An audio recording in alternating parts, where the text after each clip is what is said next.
Hello, welcome to Module 14, where we're going to continue looking at Chapter 6. We're going to look at calculating area. And the point is that area is a good candidate for doing a Riemann sum for, because an area of a rectangle is height times width. And so if we remember what we did for the work example, we can do the same thing for area, right? If we have a 20 by 8 rectangle, that's the same area as a 10 by 16 or a 40 by 4 rectangle. They're all 160 square feet. Area, like work, is additive. So if you've got two different pieces, the area of the two pieces is just adding the area of the individual pieces. So for example, you have a 20 feet by 20 feet piece of fabric, and you have another piece of fabric which is 10 feet by 50 feet. How much fabric have you got? A trickier problem is when things start getting curved. So take that kind of like blob there that you see on the screen. How much fabric have you got? Well, let's try and make the problem into simpler sub-problems. We can cut up the smaller sub-regions and we can try and get straight sides. But the problem is there's always going to be pieces with one curved side. However, that is now a simpler problem. And let's take the sub-problem then of trying to figure out the area of that curved piece there. That's just shaded. Okay, so I'm going to rotate it, put it on its side, and it looks like the graph of a function. And so we're going to approximate our region by rectangles. And when we add up all these rectangles, we're going to approximate the area of the region.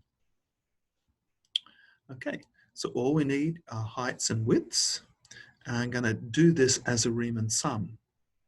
So the height is going to be given by some function. So that means we cut up the base into subintervals. They've all got width. We choose sample a point within each subinterval, and we take the value of the function there as the height, and we multiply that by the width.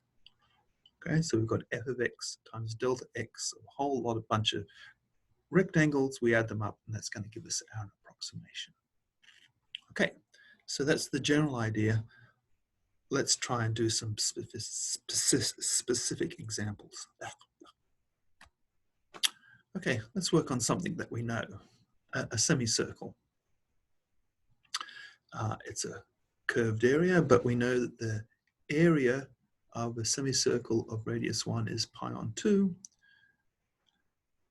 So what I've done here is I've cut it up that interval -1 to 1 into 6 equal subintervals, and I want to sample, and so I'm going to use the midpoint.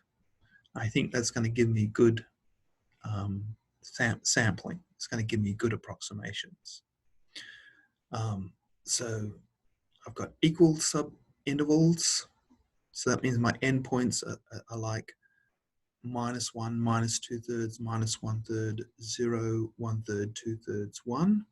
I'm choosing the midpoint, so that's -5/6, halfway between -2/3 and -1, etc. The formula for the semicircle is square root of 1 minus x squared, right? Because if you square that, you get y squared equals 1 minus x squared. Put the x squared on the other side, you get x squared plus y squared equals 1. Okay, so for our approximation, our width is going to be, well, the semicircle goes from -1 to 1, so that's a width 2. I'm cutting it up into 6 equal pieces, so 2 divided by 6 is 1/3. So each height is 1/3. And I'm doing the height, I'm just plugging in those midpoints into the formula. I notice that they come in pairs, right? Because at -5/6, it's the same height as at 5/6, right? Because I'm squaring the x. And so I get that expression there, and I get 1.603, etc. So I'm off by around 0.03, which is around a 2% error. So I've done pretty good, right? Because by choosing the midpoints, I see that I'm balancing some of the over and under bits of the rectangles. To get a better answer, I need a finer grid. I don't want to do this by hand, so I'm going to use an Excel file. Okay, so let's just pause here while we go to the Excel file. Okay, this is an Excel file called Riemann that I've made for us. So if you look, column A is just giving the different, just numbering the rectangles. In column B, I'm giving the endpoints of our sub-intervals. It goes from -1 to 1. And column C gives us the actual midpoints. So this is the halfway. So the first one, minus 0.96875, is halfway between -1 and -0.9375. Okay, column D gives the area of the kth rectangle. So it's the height, which is the value of the function at that midpoint times the width, which, since I'm using 32, this 0.0625 is 2 divided by 32. And in column E, I'm just adding up the areas as I go along. And I see when I get down here, that's the area. And I see I've done quite a bit better. Now it's just, it seems like I've got another magnitude of order better. So let's just do one more. So let's go n equals, let's say 256. Okay, so I'm going to go to 256 here. Okay, and so I'm going to have to copy and paste.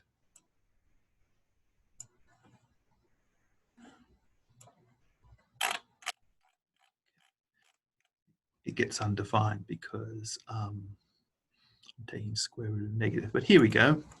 I've got 1.570915 as my area when I do 256 rectangles.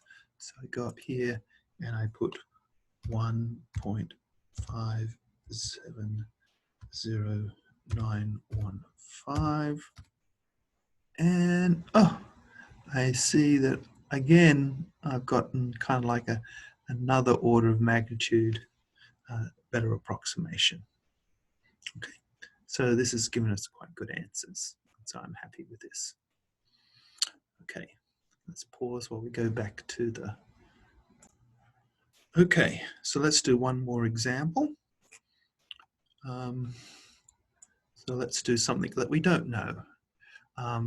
So this is the function square root of 1 plus x cubed, okay, on the interval 1, 3.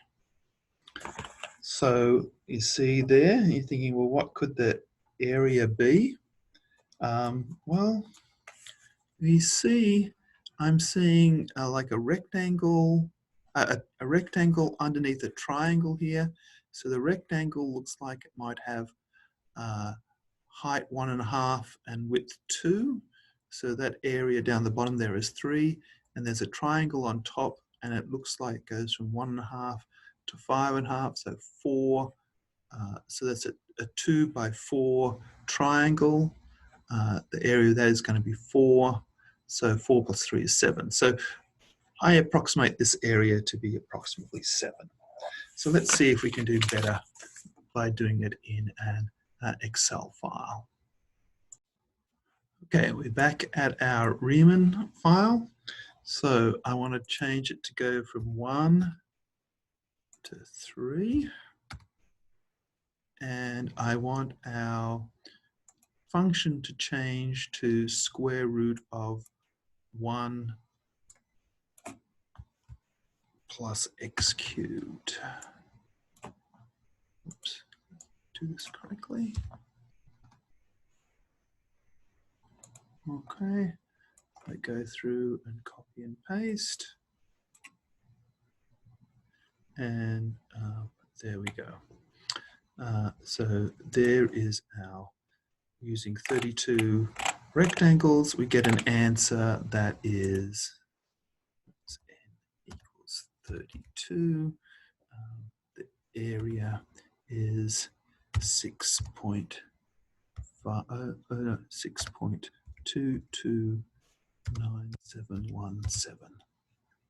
Okay, just looking at the 32 line there, right there. So, okay, that's near 7, so I'm going pretty good.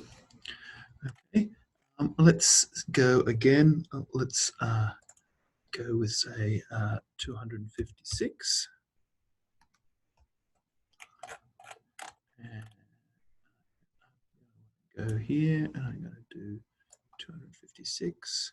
So I go down there, look for 256, and I see that the answer is 6.229956.